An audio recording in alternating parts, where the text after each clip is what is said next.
I'm Eric. And I'm Jamie. And this is Horrorscope, a podcast for people who love horror movies. And people who want to love them.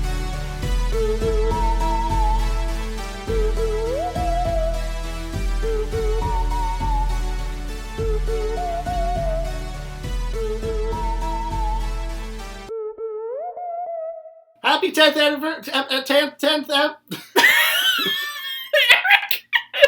Happy 10th episode anniversary, Jamie. Oh, that was nice. Thanks for getting me a shirt for our 10th How did that episode. happen? I thought you planned this. How did we already do 10? It feels like it was just a month No, ago we haven't. that we started. Have we? I have it as the 10th episode. Oh, I thought you meant released. Oh, okay. Oh, no. And I was like, oh, God. Wait a second. Sorry, this might not even be the 10th episode, depending on how we... I know, I was about to say. Whoops! Well, when we're recording this, it's the 10th episode, but now, horror movies are coming out spicy and ready, and so we gotta watch those fast before they deteriorate like a Little Caesar's pizza. We gotta get those hot and ready boys. We gotta get these hot and ready pizzas, man. I hope that's not the name of the episode. Hot and ready. Hot and ready boys. I will say, maybe that'll make it easier to find it, because searching us is miserable. Well, it's like searching it. That was dumb. Searching what? Okay. Fuck off. We are watching Us by Jordan Peele today. So we're doing it again, where we're watching the second movie from a prolific horror director without watching the first one. But I have seen the first one, and you have seen the first one. You've seen Get Out? Yeah. Oh. We talked about it. Yeah, I've seen Get Out. I'm sorry. I saw it in South Africa with my cousins. That's right. Which was very weird, yeah. Which I'm sure we'll talk about on here sometime. And so you haven't seen Us? I have not seen this movie. I have not spoiled this movie. Okay. That's very big. I know. Well, it's because I knew I wanted to see it. Because okay. I spoiled Get Out completely before I saw it, and I really wish I hadn't.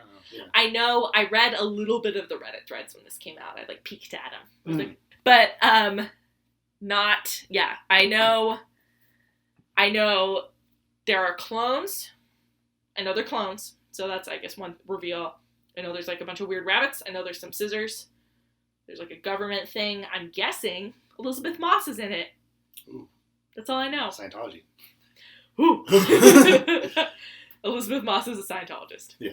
Just, I don't know if they know that. Well, now you do. Google it. Now you do. Yeah, it's really rough. Get it trending. Can you imagine being in a show like Handmaid's Tale and being a Scientologist? That ruins the show. She really picks interesting things to be... Yeah, because she was in The Invisible Man, right? Yeah, because I feel like Tom Cruise, it makes sense. Because he's just I'm immortal because I'm just so good because I have so much money. So he does these death-defying stunts in Mission Impossible because he is... Yeah, but she's good at stuff.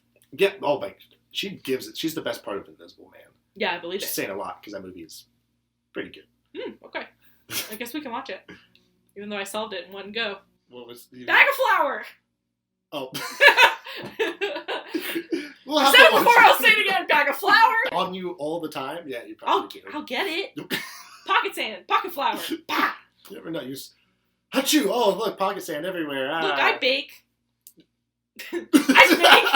I actually do have I say we, that's a lie. I panic bought a 20, no, we're not there yet. Maybe, give me a week. A 25-pound bag of flour from Zeke's pizza shop. Yep. Yeah, and we still have almost all of it. So if anyone needs flour, hit me up in the larger Phoenix area. You don't have to be from Phoenix. We'll mail it to you. Will it bake while it ships? Yes. We'll mag you. It'll come hot and ready just like this episode. It's all full circle like a pizza. We're not even eating pizza. Speaking of full circles. Yeah. Duality. People. Us. So you liked Get Out. This podcast is just going to get worse and worse. We really ramped it up. I think there's different... historians will look back on this podcast. It's because we're the only people... you're the only other person I'm seeing outside of my household. So we're just fusing into one. Yeah, it's we're you're joining the hive mind. Like us. Like us. I loved Get Out. I thought it was really fucking good. Mm-hmm. And not hard to watch, but not because it's disgusting or scary or... I don't know. It wasn't for a chicken, it's not scary. It's a unique film because it's not the movie presenting scares necessarily or gore or anything in it to make it scary. It's just concept alone. Yeah. And applying what it's trying to say to reality and just being Well, I think we were also watching it as white people. So that's something I did want to preface at like the beginning of this episode, especially when we start getting into like the themes of the movie. You don't think they know we're white yet? We're white middle class We're suburban so children. white. Spoilers! I know you guys were starting to mock up the fan art. No, we're very white. We're very white. So Yeah, I think we need to really be careful. I mean, we are usually on like how we discuss it, but we're not the definitive people to say this is it. Well, the thing is too, we talked about it a little bit, but I know I'll save it for when we watch Get Out eventually. But like, I've seen a lot of discussion about people rooting for Chris throughout the movie, but it's like who's the lead, the protagonist. But it's like, you aren't him if you're white watching the movie, and you want to be, but you're the white you're the white people. But that's hopefully like I guess the goal is to create. I hope so, empathy. but some people didn't. Well, it's like, Midsummer, where it's like you got the shitty boyfriend, and people just don't like get it. Yeah. And there's nothing you can do. Because I would say you said like it's presenting concepts, but I feel like I obviously can't speak for Black people, but watching that, it's like reflecting back very real scenarios to you. So yeah, I can't imagine like how, because they talked about it on Scaredy Cats. They had a guy on talking about watching Get Out, and he watched it.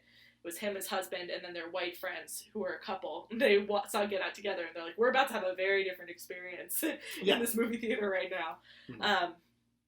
So I wonder, I mean, is this, so I guess I don't know if this movie, I'm dealing with similar themes. It is dealing with, it's like very, it has this weird, we'll talk about it later, but it's like, it's like metaphorical plus like actually real. But it's like, it is dealing with parallels and the other kind of concept within it, and like deconstructing that and like reflecting it back on us. I'm so excited on us. So yeah. Let me read the wiki before we get into the weeds. Before you do that, oh my god, another thing before doppelgangers, spooky or not? Spooky. All right. Would you have sex with your doppelganger? Whoa. So we are, for the listeners, we are experiencing, there is currently, one of our friends has made like a commune in a Sims world. Everyone's dream house. I had no clue what you were going to say. Didn't know how to... Eric, that was a roller coaster. I had no clue what you were going to say. I'm hungry. I can't think of verbs or adjectives. Verbiages. But our friend... I'm so glad that's what you said. What were you thinking? I had no clue. Well, what did you think? Carry on. Tell them about all the Erics. Yeah, so our friend did create a commune, and then I specifically asked for my house to have just 5 Erics in it. And it seems like they're doing really well for each other. Here's the thing. Carly got rid of... She has like a preview screen of all the Sims, and then she got rid of a few of our friends, including herself, to make sure that all 5 Erics were on the preview screen. I don't really know how Sims works. Yeah, but there are 5 different Erics who live in that house. And like, I think... I'm not scared of the concept, because I think it'd be a good time before we try to start killing each other. Oh. Like, I think there'll be like a really fun grace period. You know this, Jamie. We'll just make each other laugh. And then we'll just keep on laughing until like one of them devolve into a romantic night, and then you both turn around and you're like, "Got knives!" Okay. But then we like laugh at each other. It's like, oh, you have a knife too. Yeah, that's rad. All right, cool. You can go to the doppelgangers are scary. They are scary. Although I get mistaken for people a lot. I don't know if I have an average woman's face, but I get it a lot. Like Jessica? Jennifer? Like, and it's always a name close to my name, but it's never my name. I get that too. Do you? Where people like think I'm somebody. Yeah. But more so, I get it where people think, this is kind of unrelated, but people think I work at the place I'm at. Oh no, you have customer service I'll energy. go to a Target. You do, Eric. I'll go to a Target, no red shirt, and I shit you not, half the time somebody approaches me and says, do you work here? No name tag, no red shirt. It's your energy. I just have customer service energy. You have customer energy. service energy. That sucks for you. I just own the place I'm in, I guess. Or look like I'm desperately willing to help someone. You're like, someone please ask me a question! What do? You just are like, no. I don't work here. And then we laugh. We're like, ha! Because I also hate social interaction, so it's a double-edged sword! It's a very scary concept, even though I get Jessica a lot. Jessica. I don't know what I'd do. I'd probably be like, you poor bitch. If I'd see myself, I'd be like, bummer. I'd be like, I know what you're going through. Sex. It's just like I understand my own judgmental mind, and I'm afraid if I ever saw myself without knowing it was me right away, what judgment I would pass on myself. I think the concept of you having to deal with yourself, like the worst version of yourself, is pretty scary. So I'm sure that's what's going to happen here because I'm looking at Lupita holding her face over her face. Great posters. From Truth or Dare to this. Great posters. We really upgraded. You skipped Halloween. Halloween. Great poster. Jamie didn't get it. Yeah, there's a face in the poster. Jamie didn't see it. And there's no amount of... I see a face in a poster. I see 2 faces right now. Ooh. In this one. Thanks, Jordan Peele. Let me read the wiki. Did you have another question for me? We have stuff after that. Okay. Us is a 2019 American slasher horror film, which I was very surprised by. I thought it was going to be a supernatural horror film. Written and directed by Jordan Peele, starring Lupita Nyong'o, Winston Duke, Elizabeth Moss, and Tim Heidecker. The film follows Adele Wilson and her family who are attacked by a group of menacing doppelgängers. The end. Easy. Easy, Ricky Weed. I'm scanning. Oh, Ricky Weed. I'm not spoiling. I don't think I'm actually going to spoil anything moving forward. All right. I reserve the judgment too, but it to do it if I want to. In an interesting position because there's some stuff where I'm like, I don't want to spoil it, but also I want to like give you a warning. So it's like a content warning on a content warning. I will always take a content warning any day of the week if you think I need it. But I think mostly, for the most part, I don't think there's... We're doing it... I'm coming at it from a different point of view now. So is there anything in this movie that I should... No, I try to look up no animal deaths. Okay. Because you've seen this. You've seen it before. Yeah, I saw it in theaters. Okay. Very high. Similar kind of viewing experience with Midsommar because I loved Get Out. Mm-hmm. And I did have that one where, because I went with my friend who... Oh, so was it you didn't see it with a bunch of stuffy film critics? No, thank God. Good. So with Get Out, I did see it with my friend who was black, and it was like very much like we walked out of it, and like I started talking, and then as we were communicating, we realized we had completely different experiences. Unfortunately, I didn't see Us with him. Just with my snobby film critic friends. Oh, good. And I think that Us is a very good movie, but definitely a little bit looser in concept and a lot of the stuff it's tackling than Get Out. Similar to like Hereditary and Midsommar. Yeah, because I saw this wasn't received as well as Get Out, but I can't imagine trying to follow Get Out. It's just like, Get Out's just like that lightning in the bottle. It's just like such a brilliant idea, and it's just executed so well, and it's like such a phenomenon. Yeah. That like Us, it'd be insane if Us was able to like do it again. Yeah, no way. And I shouldn't have to. Yeah. Yeah, it's like almost I feel like the exact same thing with Hereditary. That's why I hope Jordan Peele does like 2 or 3 more horror movies, and then we can have like a retrospective on it. Nice. Because it's very hard for all these directors coming out with like 2 movies, because then it's just like either or. Mm-hmm. We need like more films to be able to like balance it out and compare. Yeah, I think so too. Well, have you seen any of his Twilight Zone? I did see the first few episodes. Do you like him? Not really. I don't really like Twilight Zone. I'm not really a Twilight Zone person. He's just like he doesn't write the show or direct the show. Oh, I see. Yeah, so they just like put his name on it. He's like the intro guy. Yeah. Side tangent. It's so dumb that people... This isn't the first time you tried to reboot the Twilight Zone. They tried to do it in like the 2000s, and then there's the 80s movie. People don't get the fact that like the reason why the Twilight Zone is cool is because of the time period it's in and like the aesthetic. Yeah, isn't it like Black Mirror, kind of?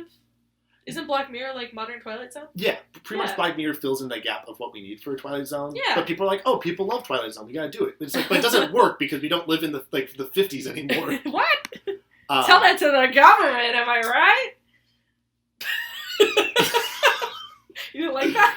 It was a lot to take. So, wow, I never tried to do a bit. The one time I tried to do a bit, I heard you talking about Aqua Slash for like 4 hours, and I had to edit that episode down. And I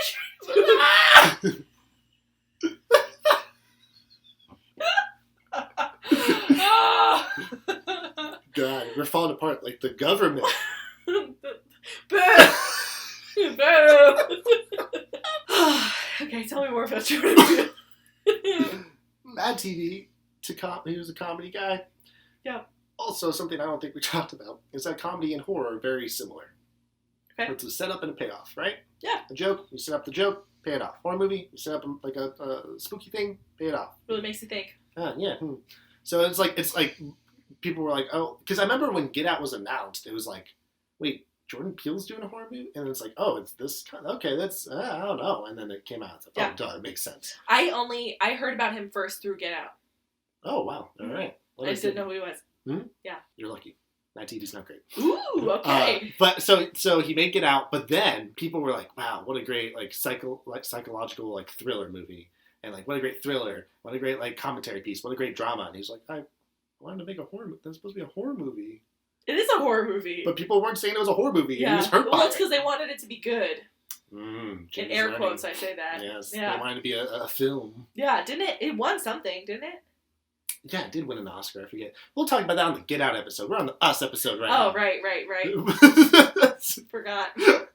But yeah, so he pretty much said, like, he has a quote. I'll just abbreviate it, but he said that like people just thought Get Out was like they kept like not calling it a horror movie. So when he went to go make Us, he was like, "This is a horror movie. I'm making a horror movie. This is what I want to make. I want to contribute to this genre because it's a great documentary called Horror Noir on Shudder." Not sponsored. They talk about it's pretty much the history of Black people in horror movies, and it really kind of set up the stage for like how significant Get Out is. The fact that you have somebody writing, producing, directing, and then casted and all about just like Black people being that big and financially successful. Yeah. So it's like it makes sense that like somebody would be like, I want to contribute this to horror. Stop trying to push it away from horror because this is like significant to this genre and shouldn't happen. Yeah. And I think it's rude to try and tell a director what their movie is. Also, like they made it on purpose all the time. Yeah, we just talked about this on Midsommar, where both Ari Aster and Robert Eggers were like, "No, we were trying to make horror movies, and you keep on talking about horror movies." It's rude, yeah. It's such a weird, it's a weird thing to. When did we ever think I would be defensive about horror movies? I'm loving this talk. We're on such the same page right now, Jamie. Yeah. Okay. Audio's better because we plug the microphone in. It's because we're getting stronger as we talk about this movie. More powerful. That was the other versions of Us. Oh, nice. Oh my God, that's who's deleted all the audio. Oh no, it's us! It's evil Jamie. He also did a thing with all the actors, and he gave them like a shared film language, which pretty much he gave them, I think, 11 movies to watch before doing this movie, so they were all on the same page. Okay, they so did we can make our own list. Yeah. Yes. Future installments. Jaws, maybe not, because Death of Sharks. Dead Again, which is a Sam Neill movie. The Shining, Babadook, It Follows, Tales of Two Sisters, The Birds, Funny Games, Martyrs, Let the Right One In, and Sixth Sense. And half those movies I don't think we're going to be able to watch on this podcast. That's a lot. But he made them watch them all, and instantly I was already being able like, oh, I see that influence. Some of them I was like, I don't get it, but who knows where they're pulling from. So that's cool. So it's like a horror movie baked in with a bunch of other horror movies. Like this is a horror film. I know this is very referential. Yeah, like exactly what you said. Yeah. Also Chud's referenced in this. Chuds? What's Chuds? Creatures. Oh my God. Oh, I know what you're talking about then. Yeah. Anyways, so this film is produced by Jason Blum. Blumhouse did do our frenemy Jason Blum. Blumhouse did produce Get Out, but did not produce this movie because they couldn't get the financial backing for it. So it's just Jason Blum.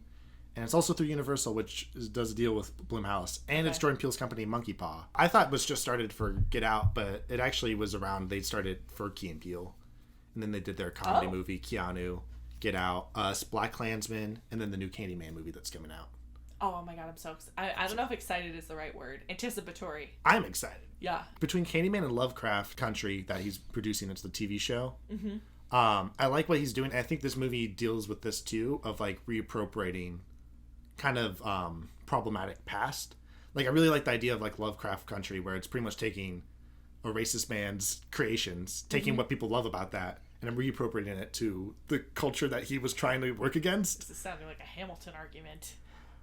Oh shit! This is what Hamilton thought it was doing. Right. But this is removing it from. It's not idolizing the creator. It's not idolizing Lovecraft. Bingo. Which Hamilton is idolizing slave owners. Bingo. Yep. And that's the difference. And same with Candyman, which has a great concept, but was just not smartly executed. Where pretty much in Candyman, he's attacking like lower income Black people, which they point out in Horror Noir, which I didn't even think about, and this is why it's great to get different perspectives. Mm-hmm. Where it's just like, why would this Black slasher guy, mystical being, be killing Black people when it's the white people who did him wrong? That doesn't make any sense. Yeah. Like his motives are whack. Apparently the director, do you know who directed that off the top of your head? No. He was like shitty on film to the female actresses. I don't know if that's true. I heard someone talked about it on TikTok. I know Tony Todd got an extra, I think, $1,000 or $100 for every bee sting he got, and he was the Candyman. Ah. Which is, he only got like, not that much. But yeah, reappropriating. I think this does it too, because it deals with the concept of the other, which is very Lovecraftian, because Lovecraft loves to be xenophobic and loves to be like, oh, those other people are the bad problem. But this movie kind of takes a look at that. And we're about to take a look at it. At us. Fuck! I said it! Oh, what else? What else? Tell me more. That's it. That's okay. all we got. All right, we'll cut it. Let's watch it. All right. Do you have anything? No, this cast is so hot. I guess the two leads. It's just Lupita and Winston. Tim Heidecker, hot or not, we'll find out. I don't know who that is. The white dad? The white boat dad? You might recognize him when you see him. Okay. He's more diverse than what you probably have seen him in. I don't know. We'll find out. All right, I'll find out. The Heidecker mystery continues. Hey y'all, it is time for you and your doppel selves to get some content warnings. So our discussion for the movie Us talks about, doppelgängers, unreality, fate, strangling, general slasher shenanigans, white supremacy, and briefly the COVID-19 pandemic. I'm so excited to tell you about another small business today. Mads Makes Things is a small business run by our dear friend Maddie, who uses sustainable and upcycled materials to make hats, masks, scrunchies, bookmarks, and more. I have several masks from her, and I wear a scrunchie of hers basically every single day, and she also made me a custom linen bag for my tarot cards. She's extremely talented, and she's also a grad student on top of doing art. So if you're in the market for some sustainable and very cute goodies, visit her site at cut.ly/madsmakesthings. That's CUTT.ly/mads, MADS, makes things, or her Instagram at mads.makes.things. It's our job and it's your job to make the world a little less horrific however we can, so this week we donated to Mutual Aid Tempe. We've talked about mutual aid on the show before, but it's a perfect fit for us because this film deals with ideas of generational wealth and generational poverty and a literal system that leaves people behind. We don't fully explore that idea on the pod because we recorded right after watching and we needed time to digest, but there are some links talking about this in the show notes. Mutual aid is solidarity, not charity. It's the act of redistributing resources and wealth and taking care of the community around you. We have a link in the show notes called Shit's Totally Fucked, What Can We Do? That walks through the basics of mutual aid as a concept. If there isn't a fund local to you, good news, you can just start one yourself. The Tempe Fund we donated to this week is brand new, and we're really excited to help build out that resource. Speaking of Maddie as well, shout out to her for contributing to our cause this week with a bag of adult and children reusable cloth masks. Thanks, Maddie. It's time to talk a lot. Let's get into it.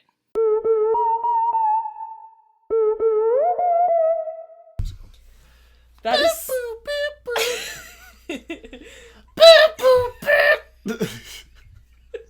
Love TikToks, but what about the movie?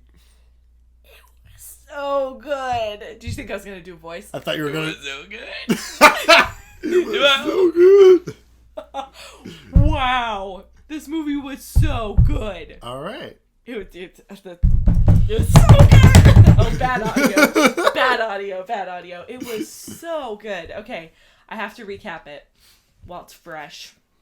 Okay, little girl on the boardwalk with her parents. She goes into, this is like very brief because there's so much we're going to talk about. Gets away from her parents, goes into a house of mirrors, sees her reflection. We don't know what happened. Flashbacks to her trauma. Her parents are like at a counselor. She's not talking. Then present day, there's a woman in her family, Lupita Nyong'o. She is married to a fine-ass man who you need to appreciate in the first 10 minutes because the rest of the film is peril. And they go back to the same beach in the same mirror house, and we find out she used to be a ballerina. That doesn't matter. Okay, I'm just trying to move through it. We meet another family, which is Elizabeth Moss and Tim from Tim and Eric, who I didn't recognize, and they have twin daughters. And the dad has a boat named the Crawdaddy. Crawdaddy. And then she flips out that night. She's really jumpy, and she wants to go home and leave. And then her husband's like, what? And then they get home invaded by their doppelganger versions of themselves. So it's her. It is the husband who can't really talk. He just can kind of grunt. The daughter who doesn't really do much. She's just creepy. And then, that makes sense too. And then, it all makes sense! And then the son who is wearing a mask, and her son wears a little plastic gorilla mask, but the son is wearing a creepy ass mask. And then we see that he is later burned from the lower half of his face. And then, her shadow self they're all wearing red jumpsuits and they have scissors, and her shadow self is like talking in a really oh, that makes sense too. Oh, it's all coming together. It's all coming together. Anyway, they're there, and then her other version of herself has this crazy raspy voice like I just tried to do. It's insane. It's so fucking good. And then basically she's like, time to torture this family. So each of the shadow doppelganger selves starts taking out the other people in the family. And then they eventually are able to leave. The dad ends up on the boat with Doppledad, shreds him in the engine after a very tense scene of them. It's really good. That's a really good kill. This is like a slasher, a mega slasher. Because everyone gets slashed. And then they that's Jamie, you just came up with the title for a horror movie and the tagline. Mega slasher. Slasher, everyone gets slashed. Oh my gosh. It's so good. Wait, no. Holy shit. No, the people who made Aqua Slash are gonna steal that and call it like Ultra Slash. You heard it here first, everyone. Advocate for us. Oh no, this is gonna come out late. It's gonna come out in like 5 weeks. Oh no, they're gonna make a movie in 2 weeks. Those bastards. It's August 7th. 10 o'clock, dead on the nose. What if you looked at the clock and it was 11:11? Dun, dun, dun, dun. I'll have you all know I went to the bathroom and I came back and Eric was trying to mimic a pose of a picture of Robert Pattinson, but it looked like he was trying to do a scary pose from this, and I got very mad at him. And then he tried to get out of the room behind me and I didn't see him and I smacked him. So that's our viewing environment, in case you're wondering. Okay, so Doppledad gets shredded in the boat. Doppledad is very good. Good dad, hot dad, daddy, crawdaddy, gets everyone. He's a daddy.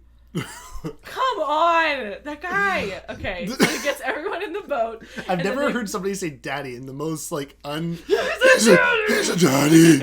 I didn't say it like that. This is how Lupita would say it. I can't. How did she not win? He was a daddy. That's so cursed. Okay, they go over to the shitty Elizabeth Moss and Tim from Tim and Eric's house. They're being kind of shitters. Their doppel selves are there. Big murder everyone. Murder time. Murder, not even hesitating, just big slashy murder.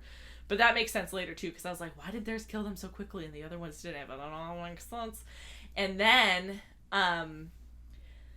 they get in the house, and then we have another introduction to Jamie's horror movie survival team, which is the daughter in this movie. Zora just she gets a golf club, and her and her little brother are going through the house, and she just fucking wails on these girls like they are dead. Like, she really just like, like, this is exactly my problem in Halloween, when I was like, okay, she's not, you just gotta make sure. And I kept being like, you gotta make sure. This girl made sure. Well, then again, one of them was still alive.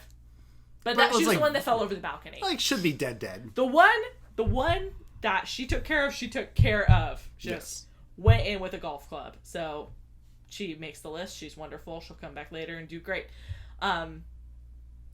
Dad, mom, everyone's there. The mom was captured, but then she gets uncaptured. And then they're all waiting there, and they turn on the news, and then they see that this is happening everywhere. And then all of the people are wearing red jumpsuits and standing and holding hands, and it's like weird. And they can't figure it out. So then they're like, okay, we got to get a car. We got to go. And then they do get a car. And then I guess they're driving all night. Pretty much. Nighttime. Yeah. I think it's like night to morning. That's right. Okay. So, that was a long night. That's a long night. So they get back to the boardwalk. Oh, no, they're not. They're driving. And then the sister shows up, and then she jumps on the car. And then the actual sister is like, fuck this. And just like does a good car trick. And gets her. She did it, and then she gets snapped in half. And then Lupita keeps having weird moments with the kids, which I think that's why. That's what I was saying. I figured out. Yeah, she keeps having like she's dying and she tries to comfort her, but then the girl's like still snapping at her, and then the girl dies, and then very hesitantly comforting her. And then they get to the boardwalk, and then the son is there, and then there's a car on fire, and it's a trap, and her actual son realizes it's a trap.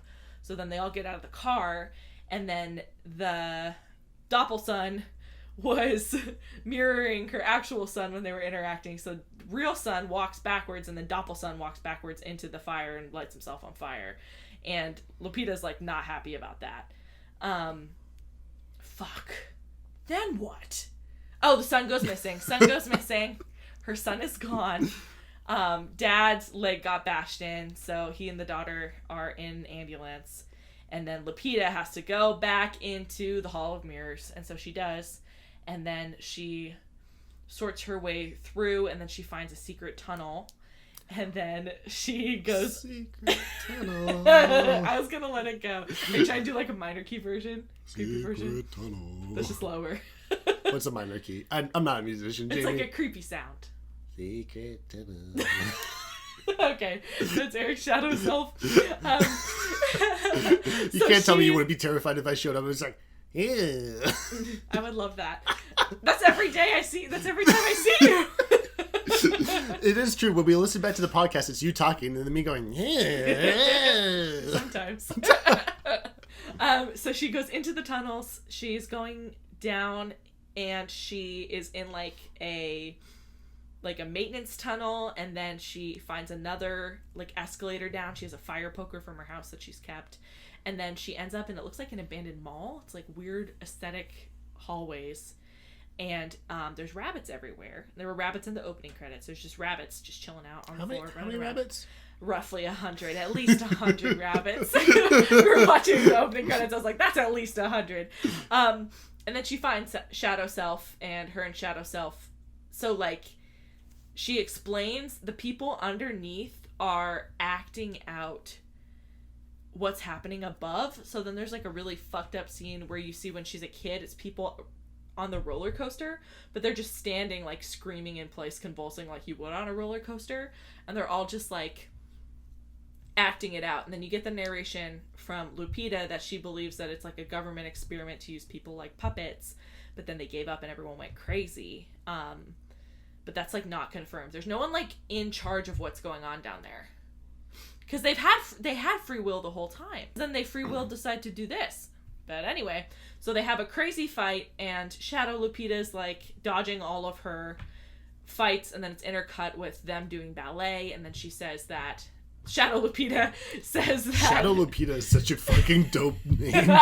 She says so powerful. She says that when she was doing this ballet solo when she was 14, they were both doing it. She was acting it out under the earth, and then normal Lupita was doing it up above. That the tethered, they called them the tethered, realized that she was special and that she would be their savior. So then they started planning, and they haven't stopped planning, and they make this plan. And they get their jumpsuits and their scissors, and they get their plan. And so they have like this incredibly gnarly fight, and she's just stabbing her with scissors, and it's like Shadow Lupita is clearly winning. And then she gets her, she stabs her with a poker, just spears her, completely kebabs her. And then they're like lying on the ground, like embracing. It's not a real embrace, but that's what ends up happening. And then when she was a little girl going into the Hall of Mirrors, she did like a whistle to like cheer herself up, which happens in horror movies all the time. And then Shadow Lupita whistles that back at her. And then I was like, I thought it was going to be this like tender moment. She fucking chokes her. Like, she's been handcuffed this whole time, and she just like fucking chokes her. There's horrible gurgling. She snaps her neck. And then she finds her son in a cupboard, and her son is like not... He's like hesitant. He's like staring at her, and she's like, look, it's me. Everything's going to go back to normal. And then they make it back up. They make it into the ambulance. They are driving away. And then I clocked it. So it was Shadow Lupita was normal. I'm not explaining this well. How do I explain this twist? Shadow Lupita was the original little girl, and they switched places, and I clocked that twist. For the first time. I was like, that's probably the other one. I mean, I wouldn't have known that if I hadn't have seen, the trailer or whatever. So if I got into the movie blind, I've had time to think about it since I've seen the trailer. So I've had like a year to try kind of wrap my mind around it. But she like eats a strawberry really weird. That's when I was like, Man, I really didn't really figure it out until later this movie, but it makes so much sense at the beginning. Jamie's like, they switched places. I was like, fuck. The old switcheroo. Like, it's dark, she can't see me, but I could see Jamie looking at me like, Yeah, I was trying to get a am I right? And Eric was like, and I was like, And then I was like, no, that seems like maybe it's too obvious, and maybe they did a triple switcheroo, but they didn't. They did one switcheroo. And so the son knows, and he like looks at his mom, and his mom's looking at him, and then the mom like smiles a little bit and keeps driving, and it's amazing. And I was like, end of the movie. No, not end of the movie. It zooms out and out and out, and all of the people are holding hands, wearing red across like mountains. Hands across America. That's the thing. So in the very beginning of the movie, the little girl is watching TV and there's an ad for Hands Across America. So that's why they have the red jumpsuits. It doesn't mean anything beyond that. I don't think it's the Hands Across America ad. So she's like, that's what we're going to do. Yes and no. Okay, fair enough. But that's why I was like, oh, that's why that's that. And that's why there's scissors and the hand holding and whatever. Like, she just drew on the imagery that she had when she was a kid, and that was like her last memory above ground. And so she's like, that's what we're gonna do, and then that's what they do. Yeah. It's insane. It's an insane film. It's so good. It's one of my favorite movies we've watched so far. I know we can't, well, I'll rate it later, but I still have to like absorb it. But we started talking, and then we're like, okay, we should just record just in case. So I asked Eric, I have a rough pile of thoughts, a word jumble of thoughts, I also kept shouting beach trauma for like the first half of the movie, and then I quickly abandoned beach trauma as a mantra, because I was just like, lots of trauma. Yeah. Trauma everywhere. But I was like, okay, so is this about... I feel like the whole movie is like about trauma, and I feel like it's about like generational trauma, and she tells her son like at the very end everything's gonna go back to the way it was before, and I think that's when the son started like putting it together. But I was thinking like very quickly I was like, okay, that sounds like trauma that's happened to a family, that someone's like, okay, we're just gonna ignore it and push it down. And then it's talking about like larger national trauma, like ignoring our mistakes. And then Eric was like, yeah, okay, you're kind of on track, let's start recording. So Eric, hey Eric, what do you think? I do like your idea of like their own personal trauma. I haven't read anything about that, so I do like that. I do like hashtag beach trauma. I don't like it, but like it's interesting to hear you pitch that. Yeah, well, it makes sense why she was so afraid. She doesn't want to get found out. Yeah, which is so apparent. But what would you do? I don't blame her. What? I don't blame her for dragging her shadow self. That's a horrible existence down there. She explains, like, when they're under the tunnel that she thinks that they were able to clone two people, but they still share a soul, so they're tethered together. So then she wants to kill the other person, so she has full control of their soul. Yeah. That's insane. I would do it, right? You would grab if you were little and you saw your shadow self who, like, or your real life self who gets all the air and the life and the parents, like, you would grab that person. I mean, it is like she did something that has consequences to it, but it didn't suffer the consequences until later. So it's like on a personal scale, it's like the shadow self is your own, past mistakes coming to haunt you. Oh, shit. But it's also, in a bigger scale, like what you were touching on too, our history of past mistakes in America coming to kind of get us in the end, which we were trying to bury, which ties into the House of Mirrors was a Native American themed House of Mirrors, and then when we see it again, it's a wizard themed House of Mirrors, because we're trying which I thought was just like a clever Jordan Peele being like, look at them trying to be politically correct, but in the place that these people are to like kind of reap what they were given, or like they treat it as, is the place that was trying to be covered up as like a covering up your own past mistakes. Yeah. I mean, so I guess the larger question, which you pointed out, is a good point. So it's like, okay, the government has made this experiment. Hypothetically. Well, that's what I'm going to say. The government has made this experiment, made these people to be like puppets underground, like literally walking underneath where you are in the ground. And the movie starts with like, there's a bunch of abandoned tunnels underneath the United States. Is that true? I know there's a bunch under ASU. You know that? What? Yeah, there's a secret tunnel network under ASU. That's terrifying. dun, dun, dun. Yeah, I wanted to try going there, but they'll suspend you. Oh, we should go now. What are they going to do? Suspend us? That's a great point. Anyway, redacting that for legal reasons. But also for our own personal benefit after the pandemic. We will never go under tunnels. I don't want to... No way. After this movie, actually, never mind. You can send me by myself. Eric! How am I going to know? You'll get like a tether, like a string. No. We saw how well that worked on the boat. I come back. We saw how well that worked on the boat. We saw how well that worked on the boat. It didn't work. I come back, I'm like, yeah.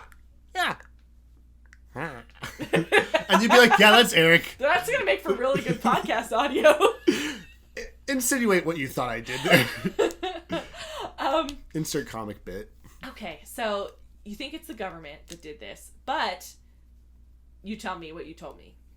So, I'm going to go into what Jordan Peele has said about this movie. Yes, tell us, Jordan. And because I like the cool thing about this movie is that you kind of can infer your own interpretation of it.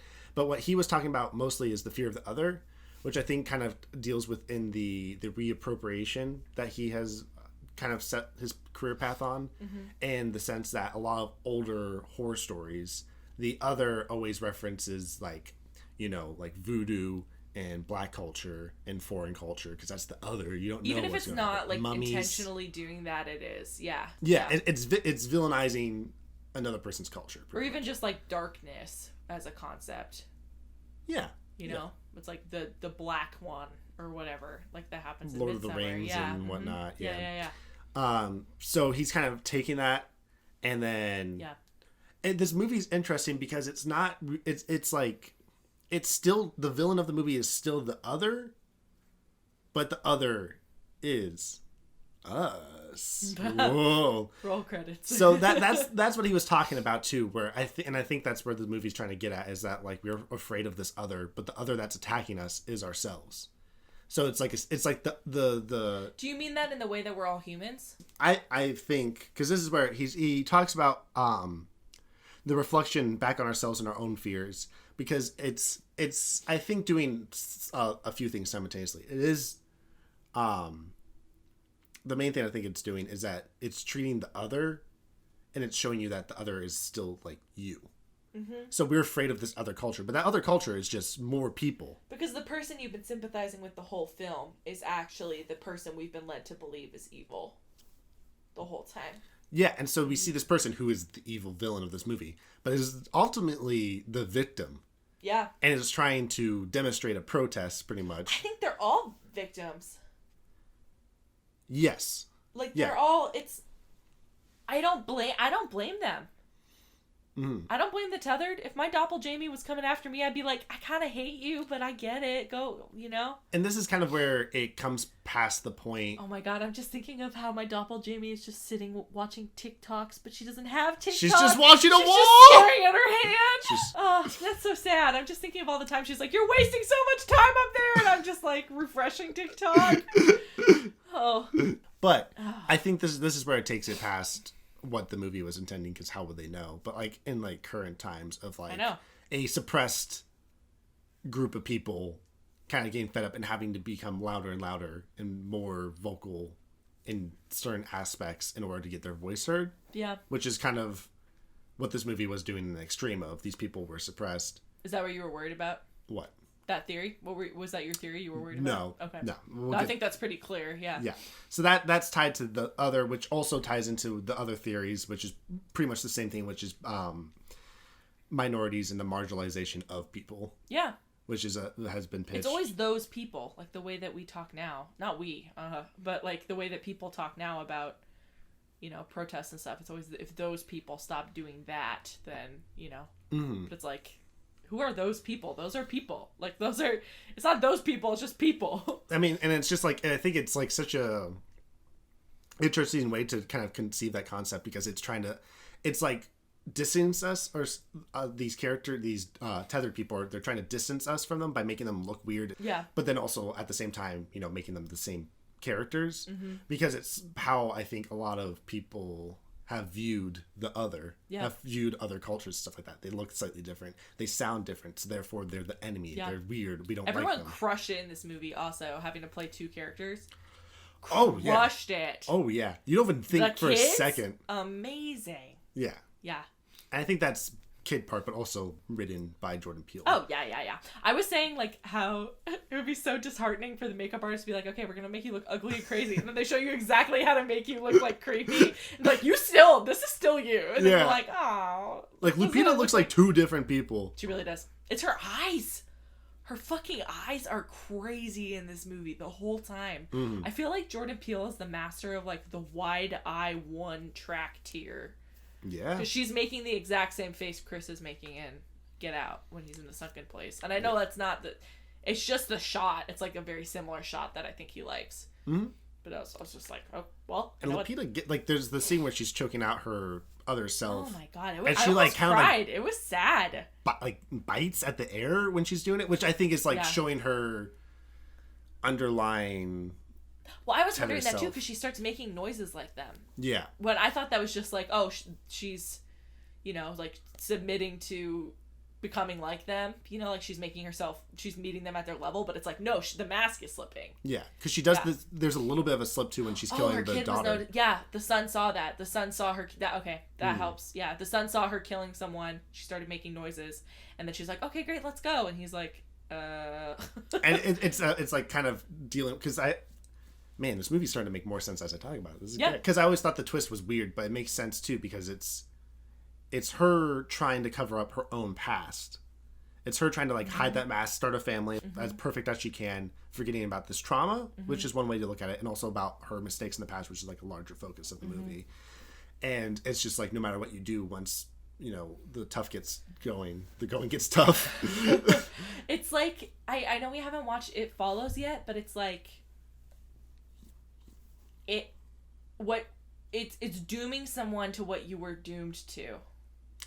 Well, Jeremiah 11:11 says... Oh my God, there's a Bible verse at the beginning, a guy's holding a Bible verse sign, and I was like, time to read that Bible verse! It's 11:11 too, reflection of each other, but it quotes, "Therefore thus saith the Lord, I will bring on them a disaster they cannot escape.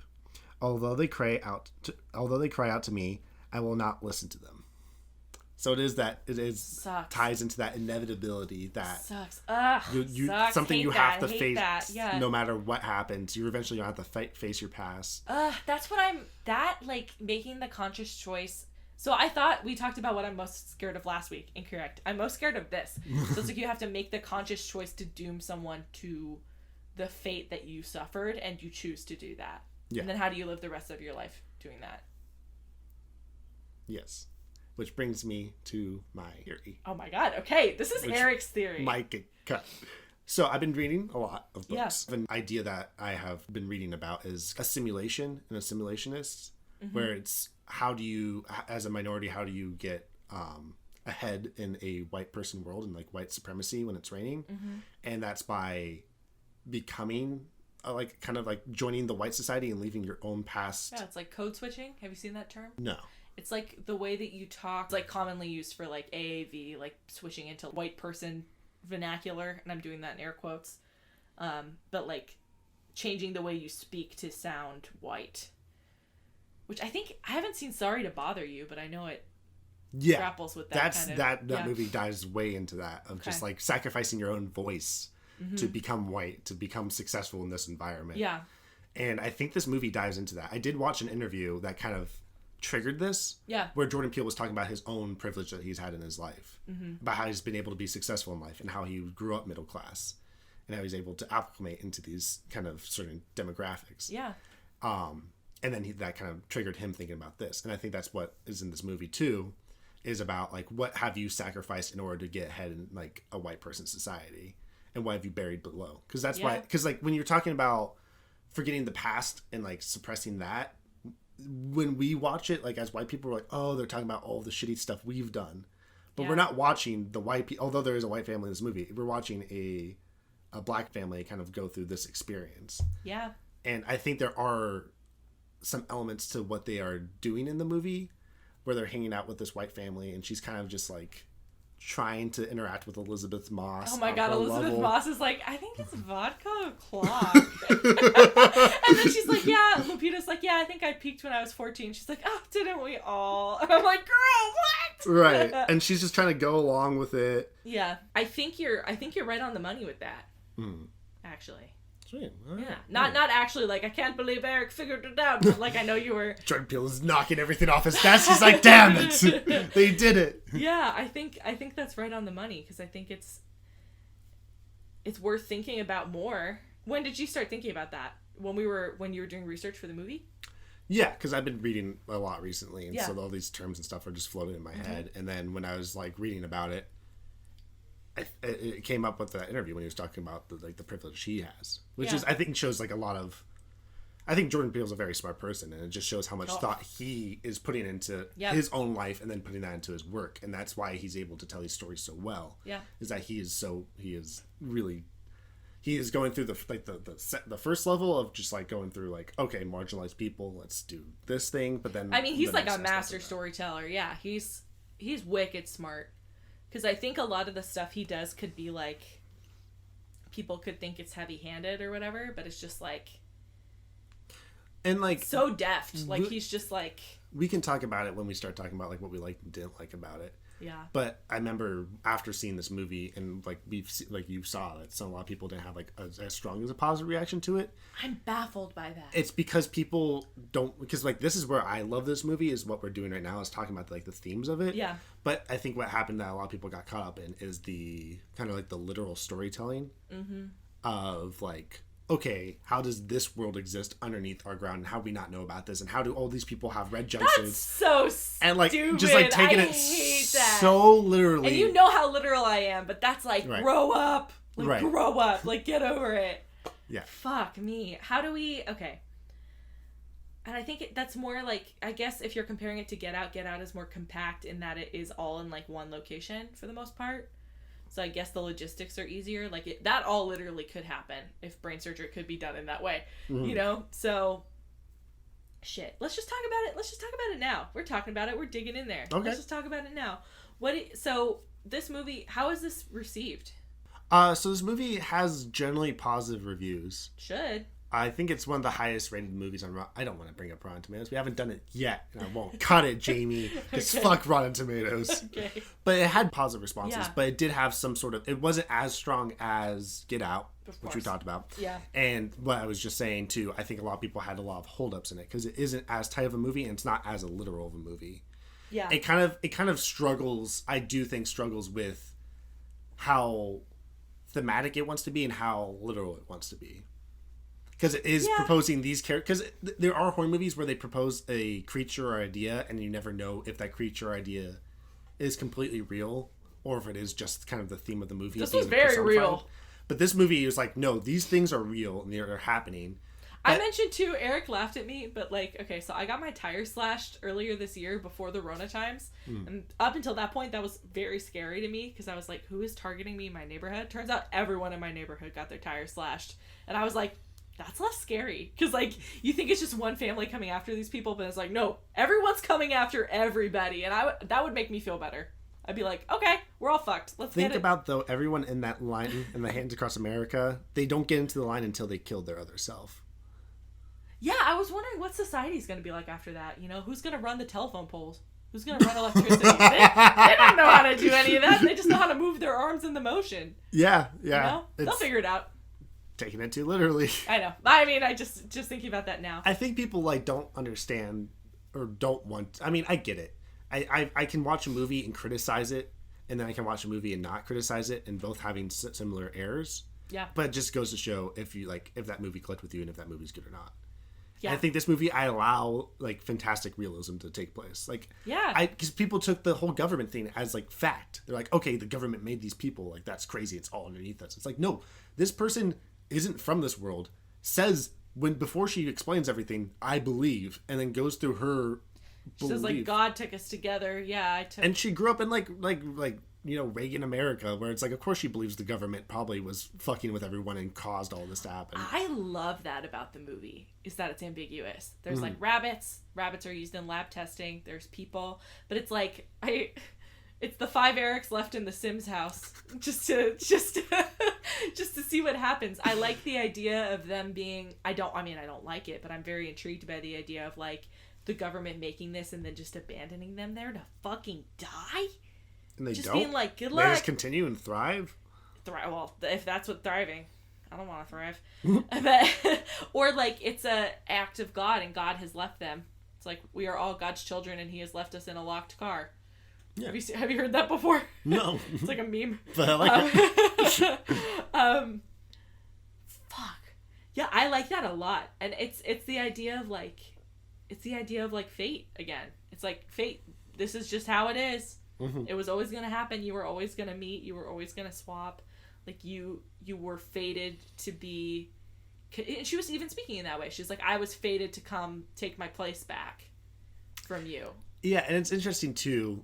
I mean, this is probably a nothing point, but like of like her blaming her other self for, she's like, you could have taken me with you, like we could have both gone, but I feel like they're both children when this occurs, and that's putting a lot of. What else would you think? That's all I would think is you left me. Yeah, like that's for my whole life, so I get it. But it positions them both in the sense of like, well, I don't blame either. I don't blame anyone in this movie. Yeah. Except for Tim from Tim and Eric. What? He was a douchebag to his wife. They were both miserable people. It was a miserable family. Fuck. Which Elizabeth Moss. Oh, she killed it. Always fucking great. Giving it. Yeah. When she like there's watches a lot of gurgling in this movie. Tim dying and then she's like crying, but then starts laughing. How much... What was the budget for this bad boy? This movie was made for $20 million. Wow, that's a lot of How much money do you think it got? I think I saw on Wikipedia. What was it? Was it $250 million? It was $255.2 million. That seems like not money. A super good feedback. Is that a good? That's, I mean, it's obviously breaking even, but it doesn't seem like that much money. Well, so $20 million, fairly sizable budget. Yeah. It's a pretty standard budget. I think that's... This took place over, like, a lot of space, too. So, like, there was, like, a town, there was a house, there was tunnels. Special effects. Yeah. The drone shot at the end of everyone holding hands. Which is mostly just CGI. Yeah, no. Those were real people on the mountain. They really got... He was flying over the helicopter. Okay, guys, hold hands. We didn't get it, try it. I would love to see this movie, like, a 2020 rendition where they're all standing 6 feet apart, wearing masks. Oh, my God. And just showing that sort of... They would just have to come bust into home invade everyone's house. It's like the opposite, right? Because you don't want to bust into their houses because you want them to stay in... The problem is that they would go in their houses and they're not there because they're out. So that they just like... Well, none of these people would have coronavirus. It's true. So they could take the world over and we could just watch them from outside. That's the greatest torture of all. That's what they wanted the whole time. Cue the soundtrack. Let's go. $255 million is good. Okay. Because what we have to talk about real quick too, just so you know, for future reference, usually when we're talking about budget, so like for $20 million, that's for like making the movie, but they never take into account the marketing budget. And marketing budget is very elusive for movies. And some have said it's pretty much double the budget of the movie. Yeah. Or like it's like another $20 million is spent on marketing. Yeah. I mean, there are a lot of YouTube ads. Yeah, I mean, this movie, when it was coming out, they were fucking pushing it. Because it was a good fucking movie. Posters, trailers, people were getting boxes with golden scissors in them. Oh yeah, I wanted to say too that I think so. We watched this movie right after we watched Halloween. Halloween left me in a state of despair, but they were saying very similar things because Michael is the other, but he came from inside the house. He was a kid. Inside the house. Yeah, I don't know. I know that reference, but I don't know what it's from yet. He came from them. He was them. Mm. And then he never is treated like them in the rest of the movie, but that's still a really good point. It's not just some random psycho. It's like, no, it's your kid. It's your random psycho. Mm. So I think they were saying really similar things, but I don't see that takeaway around Halloween, but it feels very clear around here. Right. Well, what we'll probably be seeing a lot too, especially with slasher movies, is that the conversation we're having is going to be completely different. Because these people weren't thinking. They were just making schlock. Yeah, they just weren't thinking. They were just trying to top the other movie. Yeah. They were just trying to make a slasher thing. Wow, what a treat to get the good ones, though, right in a row. And then, and so then people started getting smarter. Yeah. Not to say there aren't smarter horror movies out there. It's just like, some movies they don't have it. I realized I said Ari Aster was the reason I wanted to watch horror movies, but it's also definitely Jordan Peele. It's those two. Like, I was thinking about it. We have like, it's like we keep on talking about like this new age of horror movies. We're in a golden age right now. But technically, we only have like 3 to 4 big names out there. 3 golden movies. three golden boys. We got Jordan Peele. Yeah. We got Ari Aster, Robert Eggers. We gotta watch one of his movies soon. Who? Robert, the Witch. The Witch. We could continue this trend of watching the person's second movie and watch The Lighthouse. Oh my god, I want to watch The Lighthouse so bad, and then we can talk about Robert Pattinson. Yes, our boy. There's animal death in it, but we can't avoid that. Okay, we'll see. We have so many movies to watch. And I mean, James Wan's been around, but I continue to say James Wan has like set the stage. I think. Yes, but I don't think his movies are like, they're not. He's doing good. They're really fucking good, but they're not saying anything. But they're not deep. Yeah. But I think that doesn't discredit him. No, I don't think so either. Because we had, like, not to compare these people or parallels to like the 70s, but in the 70s you had Spielberg, Coppola, Scorsese, Lucas, all these guys, De Palma, hanging out together as like a friend group, and they were all making their movies. Yeah. And Star Wars isn't at the same caliber as like, I don't know, Goodfellas, I guess. I don't know what the parallel is, but it's just like I feel like James Wan should be in that group, even though he's not like making the film guy who's making these. But I'll say I didn't see an Annabelle trailer and be like, I really want to explore horror as a genre intellectually. Well, you're mistaken, Jamie. just you wait till we watch Annabelle. All right, fair enough. You know what? Fair enough. This movie fucking rocked. So what I guess we've been talking about what we like and what we don't like. Have we talked about what we don't like? The only thing I don't like about the movie is I feel like the family didn't like each other that much. Like the family unit? Yeah, the family unit. We never got any like solid moments of like family like love. You know? I don't know. Like their relationship was cute-ish. Like it felt more like, I don't know, it never felt like they were like they like did the Avengers pose and Avengered up, you know, to like be a family unit. You know what I mean? Like they didn't. Yeah, I kind of related to it though. Like, yeah, I maybe, like that. Yeah, maybe it's because I also related to it. Maybe I just wanted it to happen. There's a movie called Krampus. Krampus, which is one of my favorite movies. I love it so much. Krampus, right? Krampus, oh as the German grandmother says in the movie. But like people diss on that movie a lot. Do you say? No, you don't say Krampus. No, I don't say Krampus. Okay. I just bring that movie up because I remember people bashing on that movie for saying that the family was like, they just didn't relate to any of the characters. Yeah. And then when I watched it, I was like, this is perfect. I love it. Because all the family just like, they're just like kind of like terrible people to each other, but they still love each other. Ouch at your family. But like this movie kind of had it too, where there's no like sentimental moment where they're just like, oh, we love each other. I feel like the mom favored the son a lot more too. That did feel like the case. Yeah. But I just felt like that was so like her bonding with the kids over making fun of the dad for his love of the boat. Her getting like the kids bickering with each other. Like it's just a lot of bickering, but it feels like very naturalistic. I feel like a lot of times in day-to-day life we're not. Yeah. Man, I love you. It's just like you're just coexisting with this unit. I don't think that's bad. I don't think it's bad. It's not even a criticism of the movie. It's just something I wish they had like a moment. Like post killings of just being like, God, instead I love of each just other. Still being like a little snarky, you know? Yeah. The dad does say, this is some fucked up performance art, which is like really funny. Just like really, really funny. It got me good. But it seemed like the daughter was like more annoyed at the dad at any point, you know? She didn't seem like, and that's fine. It just was like, especially for like, again, like they're like, it's like, I feel like a teenager in any circumstance, there's some teenagers, especially when they kick so much ass. She's like, why is everyone not slaughtering on my level? She actually literally says that. She's like, I have the highest kill count. But then the dad's like, no, I actually do. Like, it was pretty good. Yeah, they have. Yeah. I think they have really good family. I don't think they have that moment that you're kind of looking for, but they do have. I just wanted it because I'm selfish. I just wanted it. Because the moment would have been the end, but then lo and behold. Oh, so good. Yeah, the kid knows. About it. And that kid was really smart, too, because he's like, oh, it's a trap. Like, he was really good at reading them. So he's a really sharp little dude. He was the only one who like really figured out their whole deal. Because he's the only one who ended his doppel self by using his power over it. Yeah, and he said that's like they're us first. Like he spotted it first, and he like took time to understand him, and he tricked him. And I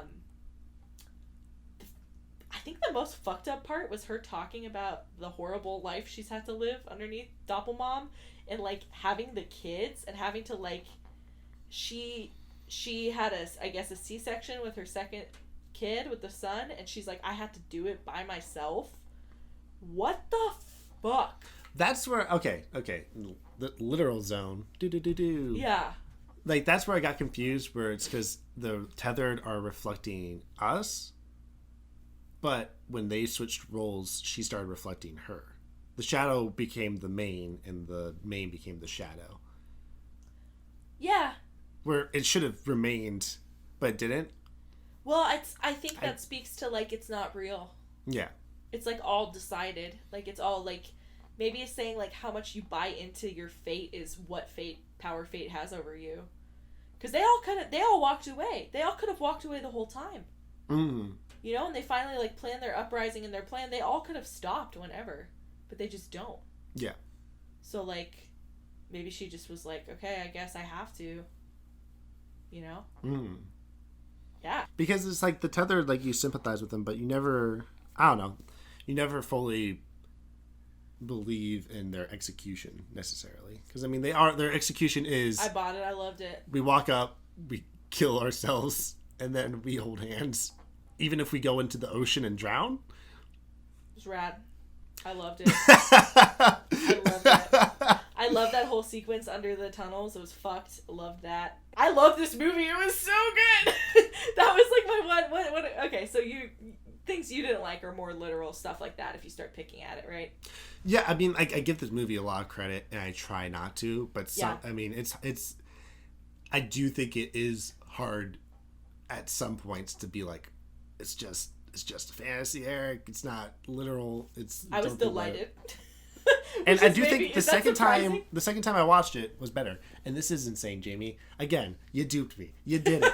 Every movie we watch, Jamie blows my mind of her reaction. And right now she's like, literal movies? I don't even know them. Every other review we've done so far, you're like, I just want it to be more literal. I think it's if I feel like it's worth it. And that goes to the credit of movies, right? Especially when it was worse knowing that it wasn't her. That was that was her main self. Because that's by that point horrible. I had moved away from thinking that. Yeah. But then I was like, we never saw the full thing that happened, and you do see in the trailer her grabbing and choking her. You do see that little self. Okay. So I was like putting that together because I absorbed all of the trailers so much because I wanted to see this movie so bad. But then I was going to see this movie in theaters, and then it just time passed. And then I was too much of a chicken. When did this come out? Late? 2019. No, early. When? Oh, early in the year? That's why. Okay. I wasn't ready yet. Midsummer hadn't hit yet. Yeah, I wasn't ready. Okay, all right, we got to rate it though. All right, Spookometer. Spookometer? 4. All right. It was scary. Like, it wasn't hard for me to watch. I'm surprising myself with my capacity to watch it. There's a lot of gurgly blood. The kills are pretty gnarly, actually. Like, they're not super gratuitous, but they're enough. Like, I realized that it leaves a lot to the imagination. It doesn't show. That's worse. Yeah, it's worse. Which is, like when he gets hit by the boat propeller. Yeah, you just see the water turn red. If that was made in like 2007, you would like see his leg like. Yeah, and that would have been easier, I think. Then you've been like, oh, he got chewed up, but the parts that you do see suck because it's like Elizabeth Moss's gurgling slit throat, and then you hear her neck snap later, and that just like sucks. But like, there were some background shots that were like really good. It was really good. I was like, I wasn't like, not like The Conjuring, like scared out of my fucking gourd, you know, but like, it was, it felt tense watching it. And it scared me enough so that when you were behind me and I wasn't expecting it, I hit you. You did hit me. So, which was completely ununintentional. Yeah, I've tried so hard to scare Jamie, and here I am just trying to be a good movie buddy and just move out of the way. Bad movie buddy. Bad movie buddy. I do want to give a quick shout out to Michael Abels, who did the score for this movie. Oh my god, amazing! The intro music, which is called Anthem, is like a fucking bop. His tethered rendition of "I Got 5 on It." My god! Oh, was that what they were singing? Was that the chorus? I got 5 on it. Yeah. In the beginning. What do you mean? The choir, the like creepy ass choir song. Oh, I don't know what they were singing. Oh my god, it was so good. There was like a creepy choir song. Yeah. Then I Got 5 on It. He also included a Janelle Monáe song in it, which is very cute because I saw an interview of it. He's like, I gotta put a Janelle Monáe song in my movie, and that's that. Like, he's so proud of himself. Oh my god, that scene was so good when they are breaking into the White family's house and Good Vibrations is playing when everyone gets murdered, and then she tries to say call the police, and then it starts playing Fuck the Police super, super loud. Mm-hmm. And then it was so good. So Spook Meter 4. That's like a hard 3.75. Let me take a quick note. Am I allowed to do? I've been doing 0.5 to a 4, but I'll do a 4. 3.7524 Don't call that number. But Colin. I'll give it a 4. That's what I said first. I'll stick with it. I gave it a 5 on good. All right, we got another 5, everyone. It was so tight. For our 10th episode anniversary. It was beautiful. The pacing. I mean, it's a beautiful movie. We didn't talk about that too, because like the scene when it's like cutting back and forth between her as a little girl, like she's going to meet herself. She's like going up this glowing escalator, which I thought was like a pretty clear like moving out of hell into heaven metaphor, and like. It was beautiful. I don't know how I'm going to choose something to draw from it. I'll probably just draw a bunch. It was beautiful.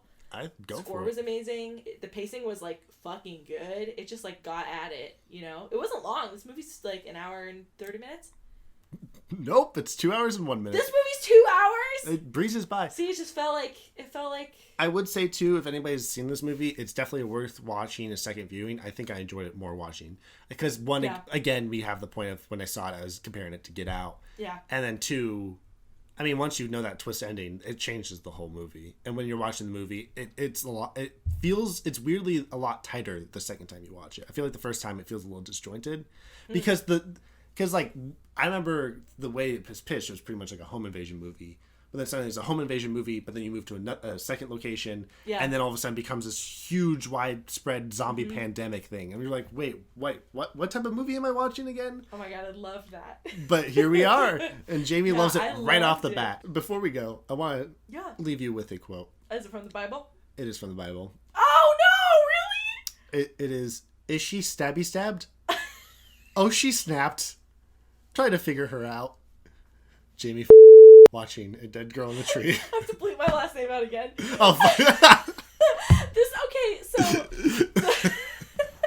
the daughter got her shadow self, slammed her off the car, and she flew away, and you see her, and she's like snapped in half like a goddamn like U. She looks like a U shape. Snapped like a goddamn. And I was like, is she dismembered? Is she cut in half? Is her back snapped? How is she still alive? And so that was me verbalizing it, and Eric fucking took some notes. I was like, oh, look at Eric texting over there. He's like, I'm writing down what you said. I'm like, yeah, okay.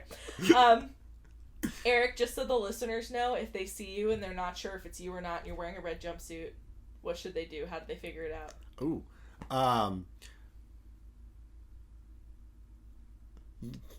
Test my horror knowledge.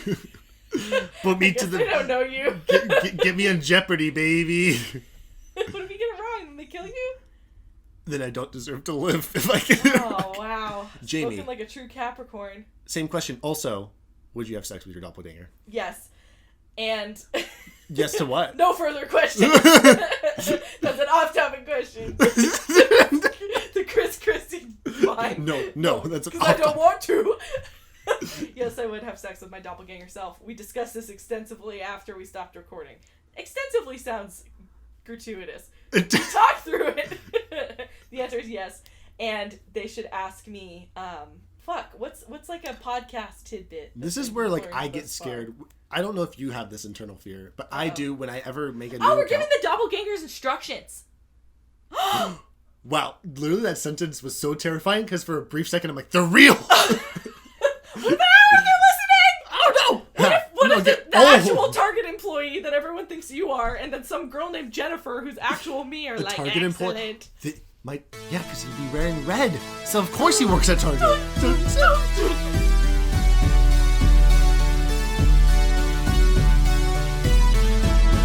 And that's the end of our show. Thank you so much for listening, and please consider giving us a review. It really helps us out a lot.